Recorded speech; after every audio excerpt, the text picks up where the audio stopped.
Hello again. Yes, welcome to another edition of Papa Bear, another video of Papa Bear. And this is the third in a series of short videos that I'll be doing, just talking about dad's role in shaping the future of the child. We've had two videos so far. We've talked about creating experiences, we've talked about imparting values, and now I want to talk about teaching. And I want to make this statement that life is a classroom and we're always learning new things.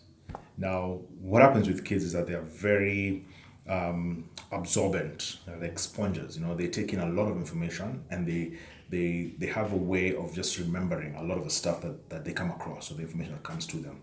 A lot more than we give them credit for, by the way, because you'll find that kids will memorize a lot of stuff. If you're talking about, let's say, scriptures, the kids will memorize like passages and passages and chapters of the Bible because they have been put to task and their natural ability to absorb information is exploited, which I think we don't give them enough credit for it, but kids are really good at that, absorbing information. And because of that very fact, then it's very important for us as fathers to teach our kids and not just abdicate that to the school and say, I'm paying school fees, so let them do it. Or it's mom's job, let mom deal with it. We have to be deliberate and at the forefront, front and center of teaching our kids stuff. Life is a classroom. There's always something new to learn. And we need to look out for teachable moments where we can teach certain things based on certain experiences. And I'll give you an experience that happened to me. The other day we went for a walk in the estate with my kids, and they had the crickets. It was in the evening, so you could hear the crickets starting to make noise, and they were like, "Okay, what is that?" And I'm like, "That's a cricket." He's like, "What? What is a cricket?" And so I had to explain what a cricket is. And the question is, why do crickets make noise at night? I didn't know, so thank you, Google. I was able to find out stuff. But the point is that I was able to teach certain information, some of which I knew, some of which I had to research, but the information was absorbed at that point in time, and they're never forgotten. So there's always an opportunity to teach. I'll give another example. Sometimes my kids fight with each other, and they play these games. Okay, it doesn't it's not always a fight. Fights don't just start. What often happens is they are playing a game, and then one person decides they don't want to play anymore, and then that becomes a fight.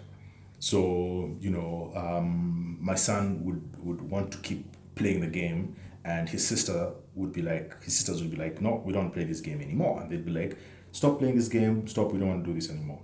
And they'll do that in the car when you're driving, and my son would keep insisting on playing the game, and the girls would be like, "No, we don't want to play anymore." So I took the opportunity at that time to teach my son that a no is a no. If your sister says she doesn't want to play this game, a no is a no. You don't have to agree with it. You don't have to like it. But the point is, a no is a no. And I think that's a teachable moment. I thought it was a teachable moment where I'm able to teach him that, in future, in life, when dealing with people, and not just women, anybody else, if someone says no, then the answer is no. So yeah, that's the thing. Life is a classroom, and there's always an opportunity to teach something new. And you may not know everything. Growing up, I always thought my dad was the brightest person I ever met. I thought he knew everything. I still think he knows a lot. But you may not know everything, but you can still teach the little that you know. And there's no shame in looking up or referring to some other resource to be able to get the information that you need. But remember that it's your responsibility to teach as much as you can. Don't abdicate that. It's not the teacher's responsibility. Well, it is, but it's not just the teacher's responsibility. It's also primarily yours as the dad. So yeah, make it deliberate, and let's see how that goes. So again, if you have any thoughts about this, please share. Please comment at the end of this video. Please subscribe to the channel, and please share the video out there. Like it. Let people know what's happening out there. Awesome. Thank you.